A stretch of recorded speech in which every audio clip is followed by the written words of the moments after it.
ಅಂತಹ ಮನುಷ್ಯ ಎಚ್ಚರಿಕೆಗಾಗಿ ಜಗತ್ತಿನಲ್ಲಿ ಕಾಲದಿಂದ ಅನೇಕ ರೋಗಗಳು ಬರ್ತಾ ಇದ್ದಾವೆ, ಕಾಯಿಲೆಗಳು ಬರ್ತಾ ಇದ್ದಾವೆ. ಈ ಬರುವಂಥ ಕಾಯಿಲೆಗಳು ಮನುಷ್ಯನಿಗೆ ತಿಳುವಳಿಕೆ, ಜ್ಞಾನ, ವಿವೇಕ ಮೂಡಿಸ್ತಕ್ಕಂಥದ್ದು. ಹಾಗೆ ಈಗಲೂ ಬಂದಿರತಕ್ಕಂಥದ್ದು ಕೊರೋನಾ ಅಂತೇಳಿ. ಈ ಕೊರೋನಾ ಎನ್ನತಕ್ಕಂಥ ಕಾಯಿಲೆ ಇದೇನು ಹೊಸತೇನಲ್ಲ, ಇದು ಹಳೆಯ ಕಾಯಿಲೆ. ಹಿಂದಿನ ಕಾಲದಿಂದಲೂ ಜನರಲ್ಲಿ ಗಂಟ್ಲು ಬೇನೆ, ಗಂಟಲು ರೋಗ ಅಂತ ಕರಿತಾಯಿದ್ರು. ಅದು ಬಂದದ್ದು 2 ದಿನಕ್ಕೆ ಸತ್ತೋಗ್ತಾಯಿದ್ದು ಮನುಷ್ಯ.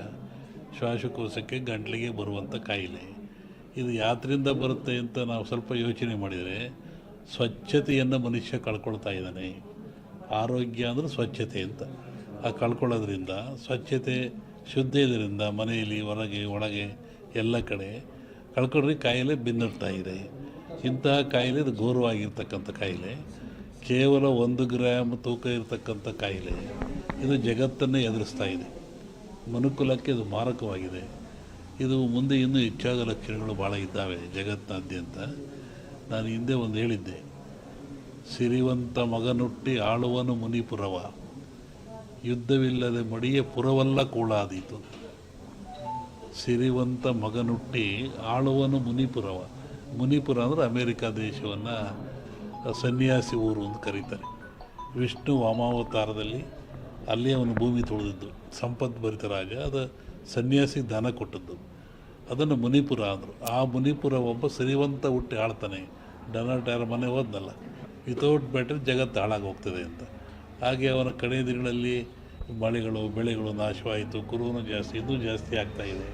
ಅಂಥ ಒಂದು ಕಾಲಜ್ಞಾನದ ಸೂಚನೆ ಅದು. ಆ ದೃಷ್ಟಿಯಿಂದ ನಮ್ಮ ಈ ನಾಡಿಗೆ ನಾವು ಬರೋದಾದರೆ ಇದು ಇನ್ನೂ ಜನವರಿ, ಫೆಬ್ರವರಿ ಹೇಳಕ್ಕೆ ಬರೋದಿಲ್ಲ. ನಾನು ಮೊನ್ನೆ ಹೇಳಿದ್ದಲ್ಲಿ ನಿಮ್ಮ ಇದರಲ್ಲಿ, ಕಾರ್ತೀಕ ಮತ್ತು ಆಶ್ವೀಜದಲ್ಲಿ ಹಳ್ಳಿಗಳಲ್ಲಿ ಹೆಚ್ಚಾಗ್ತದೆ ಕಾಯಿಲೆ ಇದು ಅಂತ, ಹೆಚ್ಚಾಗ್ತಾ ಇದೆ. ಆಮೇಲೆ ಇನ್ನೂ ಮಳೆ ಬರೋ ಲಕ್ಷಣಗಳು ಭಾಳ ಇದ್ದಾವೆ. ಜನಗಳಲ್ಲಿ ಅಶಾಂತಿ ಆಗ್ತಕ್ಕಂಥದ್ದು ಲಕ್ಷಣಗಳಿದ್ದಾವೆ. ಏನು ಯುಗಾದಿ ಮೇಲೆ ಇದನ್ನು ನಿರ್ಣಯಿಸಬೇಕು ಏನು ಅಂತ. ನೆಕ್ಸ್ಟು ಇನ್ನೊಂದು ಸೆಕೆಂಡ್ ಟೈಪ್ ಇದೇ ಟರ್ನ್ ಆಗ್ತಾಯಿದೆ. ಟರ್ನ್ ಅಂದರೆ ಕಾಯಿಲೆ ವಾಯು ಬಗ್ಗೆ ಬರುವಂಥದ್ದು. ಈ ಕೊರೋನಾ ವಾಯುವಿಂದ ಬರೋದಲ್ಲ, ವಾಯು ಮಾಧ್ಯಮ ಅಲ್ಲ ಇದಕ್ಕೆ. ಕೊರೋನಾ ತೂಕವಾಗಿರುತ್ತಿದ್ದು, ತೂಕವಾಗಿರೋದ್ರಿಂದ ಕೆಮ್ಮಿದರೆ, ಕೆಕ್ಕಿಸಿದರೆ, ಉಗಿದ್ರೆ ಕಫ ಬಂದು ಆ ಕಫ ನಮ್ಮಲ್ಲಿ ಬರ್ತದೆ, ವೈರಸ್ಸು ಅಂತ. ಈಗ ನೆಕ್ಸ್ಟ್ ಇದು ಇನ್ನೊಂದು ಸ್ಟೆಪ್ ಏನೋ ವಾಯು, ಗಾಳಿಯಿಂದ ಬರುವಂಥದ್ದು. ಅದು ಬಂದು ಮಾನಸಿಕ ವಾಸ್ತೆ ತರುವಂಥ ಕಾಯಿಲೆ ಇದೆ. ಅದ್ರ ಬಗ್ಗೆ ಇನ್ನೂ ಒಂದು 2-3 ತಿಂಗಳು ಕಳೀಬೇಕು ಅದರಲ್ಲಿ. ಅದು ಒಟ್ಟು ಮನುಷ್ಯ ಎಚ್ಚರವಾಗಿದ್ದು ಆರೋಗ್ಯ ಕಾಪಾಡ್ಕೊಂಡು ಸ್ವಚ್ಛತೆಯನ್ನು ಕಾಪಾಡ್ಕೋಬೇಕು ಮನುಷ್ಯ. ನೈರ್ಮಲ್ಯವನ್ನು ಕಾಪಾಡ್ಕೋಬೇಕು. ಅದು ಭಾಳ ಮುಖ್ಯವಾದ್ದು. ನಾವೇನು ಹೇಳಕ್ಕೆ ಅದ್ರ ಬಗ್ಗೆ ಅದು ಹಾಗೇನಿಲ್ಲ. ಮೊನ್ನೆ ಗ್ರಹಣಗಳು ಎಲ್ಲ ಬಂತಲ್ಲ, ಇದು ಭಾರತ ಕಂಡ ಜಗತ್ತಿನಾದ್ಯಂತ ಇದ್ರ ಭವಿಷ್ಯ ಅಂದರೆ ರಾಜಕೀಯ ವಿಪ್ಲವ ಅಂತದೆ.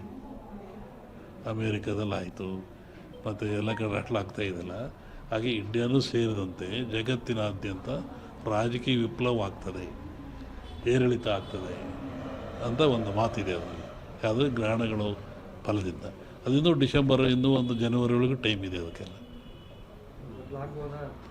ಒಬ್ಬರು ವಿಷಯ ನಾನು ಹೇಳಲ್ಲ, ಜಗತ್ತು ರಾಜಕೀಯ ವರ್ಗದ ಬಗ್ಗೆ ವಿಪ್ಲವ ಅಂತ ಹೇಳ್ತಾರೆ.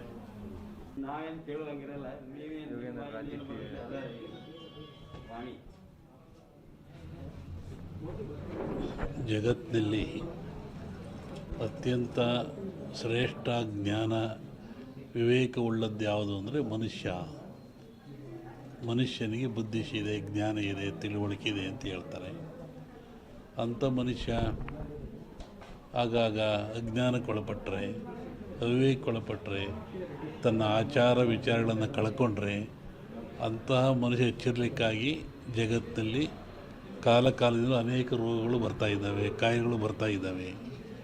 ಈ ಬರುವಂಥ ಕಾಯಿಲೆಗಳು ಮನುಷ್ಯನಿಗೆ ತಿಳುವಳಿಕೆ, ಜ್ಞಾನ, ವಿವೇಕ ಮೂಡಿಸ್ತಕ್ಕಂಥದ್ದು.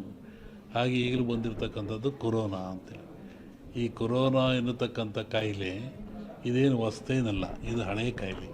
ಹಿಂದಿನ ಕಾಲದಿಂದಲೂ ಜನರಲ್ಲಿ ಗಂಟ್ಲು ಬೇನೆ, ಗಂಟಲು ರೋಗ ಅಂತ ಕರಿತಾಯಿದ್ರು. ಅದು ಬಂದದ್ದು 2 ದಿನಕ್ಕೆ ಸತ್ತೋಗ್ತಾಯಿದ್ದು ಮನುಷ್ಯ. ಶ್ವಾಸಕೋಶಕ್ಕೆ, ಗಂಟ್ಲಿಗೆ ಬರುವಂಥ ಕಾಯಿಲೆ. ಇದು ಯಾತ್ರಿಂದ ಬರುತ್ತೆ ಅಂತ ನಾವು ಸ್ವಲ್ಪ ಯೋಚನೆ ಮಾಡಿದರೆ, ಸ್ವಚ್ಛತೆಯನ್ನು ಮನುಷ್ಯ ಕಳ್ಕೊಳ್ತಾ ಇದ್ದಾನೆ. ಆರೋಗ್ಯ ಅಂದರೆ ಸ್ವಚ್ಛತೆ ಅಂತ. ಆ ಆ ಕಳ್ಕೊಳ್ಳೋದ್ರಿಂದ ಸ್ವಚ್ಛತೆ ಶುದ್ಧ ಇದರಿಂದ ಮನೆಯಲ್ಲಿ ಹೊರಗೆ ಒಳಗೆ ಎಲ್ಲ ಕಡೆ ಕಳ್ಕೊಂಡ್ರೆ ಕಾಯಿಲೆ ಬೆನ್ನಿರ್ತಾ ಇದೆ. ಇಂತಹ ಕಾಯಿಲೆ ಇದು ಘೋರವಾಗಿರ್ತಕ್ಕಂಥ ಕಾಯಿಲೆ, ಕೇವಲ 1 ಗ್ರಾಮ್ ತೂಕ ಇರತಕ್ಕಂಥ ಕಾಯಿಲೆ ಇದು ಜಗತ್ತನ್ನೇ ಎದುರಿಸ್ತಾ ಇದೆ. ಮನುಕುಲಕ್ಕೆ ಇದು ಮಾರಕವಾಗಿದೆ.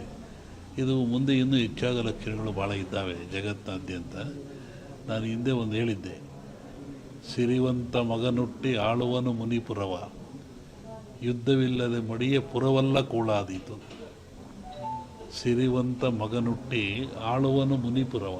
ಮುನಿಪುರ ಅಂದರೆ ಅಮೇರಿಕಾ ದೇಶವನ್ನು ಸನ್ಯಾಸಿ ಊರು ಅಂತ ಕರೀತಾರೆ. ವಿಷ್ಣು ವಾಮಾವತಾರದಲ್ಲಿ ಅಲ್ಲಿ ಅವನು ಭೂಮಿ ತುಳಿದಿದ್ದು, ಸಂಪದ್ಭರಿತ ರಾಜ, ಅದು ಸನ್ಯಾಸಿ ದಾನ ಕೊಟ್ಟದ್ದು, ಅದನ್ನು ಮುನಿಪುರ ಅಂದರು. ಆ ಮುನಿಪುರ ಒಬ್ಬ ಸಿರಿವಂತ ಹುಟ್ಟಿ ಆಳ್ತಾನೆ. ಡೊನಾಲ್ಡ್ ಯಾರ ಮನೆ ಹೋದ. ನೀವು ಬಿಡಿಸಿಕೊಳ್ಳೋದು ಸುಲಭವಲ್ಲ. ಮುಂದಿನ ವಿಚಾರವನ್ನು ಯುಗಾದಿ ಮೇಲೆ ಹೇಳ್ತೀನಿ. ಹಾಗಾಗಿ ಒಂದು ಭವಿಷ್ಯದ ಚಿಂತನೆ ಏನು ಅಂದರೆ, ನಮ್ಮಲ್ಲಿ 2 ಭಾಗ ಮಾಡ್ತಾರೆ. ಒಂದು ಸಂಕ್ರಾಂತಿಯ ಭವಿಷ್ಯ, ಇನ್ನೊಂದು ಯುಗಾದಿಯ ಭವಿಷ್ಯ. ಸಂಕ್ರಾಂತಿಯ ಭವಿಷ್ಯ ರಾಜರಿಗೆ, ಮಹಾರಾಜರುಗಳಿಗೆ, ದೊಡ್ಡ ದೊಡ್ಡ ವ್ಯಾಪಾರಸ್ಥರಿಗೆ ಮತ್ತು ಅನೇಕ ಘಟನೆಗಳು ಬರುವಂಥದ್ದು ಸಂಕ್ರಾಂತಿ ಪುರುಷನ ಮೇಲೆ ಹೇಳುವಂಥದ್ದು. ಇದು ಯುಗಾದಿ ಮೇಲೆ ಬರುವದ್ದು ಯಾವುದು ಅಂದರೆ ಚಂದ್ರಮಾನ ಯುಗಾದಿ. ಚಂದ್ರನನ್ನು ಆಧಾರವಾಗಿರಿಸಿಕೊಂಡು ಮಳೆ ಬೆಳೆ, ನಾಡಿನ ಸುಭಿಕ್ಷತೆ, ಆಗುಹೋಗುಗಳು, ರಾಜರು, ಆಳ್ವಿಕೆಗಳು, ಅವಘಡಗಳು, ದುಃಖ ದುಮ್ಮಾನಗಳು, ಸಂತೋಷಗಳು, ಇದ್ರ ಮೇಲೆ ಹೇಳುವಂಥದ್ದು ಯುಗಾದಿಯ ಸಂವತ್ಸರ ಫಲ ಅಂತ. ಇನ್ನೂ 1 ತಿಂಗಳು ಲೇಟ್ ಇದೆ ಯುಗಾದಿ. ಅದರಿಂದ ಆ ಫಲಗಳ ಹೇಳೋದು ಸ್ವಲ್ಪ ಕಷ್ಟ. ಈಗ ನೀವು ಕೇಳುವಂಥದ್ದು ಏನು ಅಂತಂದರೆ, ಮಳೆ ಬೆಳೆಗಳು, ಆರೋಗ್ಯ ಮುಖ್ಯವಾಗಿ ನಮ್ಮ ದೃಷ್ಟಿಯಲ್ಲಿ ಕರ್ನಾಟಕಕ್ಕೆ ಬರುವ ಸಂವತ್ಸರದಲ್ಲಿ ಯಾವುದೇ ವಿಧವಾದ ತೊಂದರೆ ತಾಪತ್ರಯಗಳಿಲ್ಲ. ಮಳೆ ಬೆಳೆಗಳು ಚೆನ್ನಾಗಿ ನಡೀತವೆ, ಸುಭಿಕ್ಷತೆ ಇರ್ತದೆ ಮತ್ತು ನಾಡಿನಲ್ಲಿ ಯಾವುದೇ ಕೊರತೆ ಕಾಣ್ತಾ ಇಲ್ಲ. ಯುಗಾದಿಯ ನಂತರ ಕರ್ನಾಟಕದ ಬಗ್ಗೆ ಮತ್ತು ಜಾಗತಿಕ ಬಗ್ಗೆ ಭಾಳ ಅಜಾಗರೂಕತೆ ಇದೆ, ತೊಂದರೆ ಇದೆ. ಹೋದ ವರ್ಷಕ್ಕಿಂತಲೂ ಹೆಚ್ಚಿನ ಭೀಕರತೆ ಕಾಡುವ ಲಕ್ಷಣ ಇದೆ. ಅದನ್ನು ಯುಗಾದಿ ನಂತರ ಹೇಳ್ತೀನಿ. ಇತ್ತೀಚಿನ ದಿನಗಳಲ್ಲಿ ಎಲ್ಲರೂ ನೋಡಿದಂಗೆ ಭೂಕಂಪಗಳು ಹೆಚ್ಚಾಗ್ತಾ ಇದ್ದಾವೆ.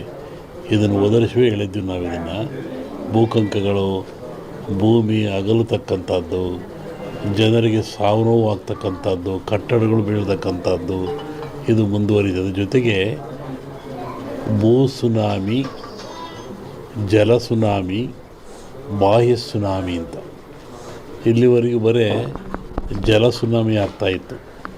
ಸಮುದ್ರದಲ್ಲಿ, ಸಾಗರದಲ್ಲಿ ಸುನಾಮಿ ಬಂದು ತೊಂದರೆ ಆಗ್ತಾಯಿತ್ತು. ಈ ಸತಿ ಭೂ ಸುನಾಮಿನೂ ಇದೆ. ಭೂಮಿ ಒಳಗೆ ಸುನಾಮಿಯಾಗಿ ಕಂದಗಾಗ್ಲಕ್ಕಂದು ಜಲ ಸುನಾಮಿನೂ ಹೆಚ್ಚಿದೆ.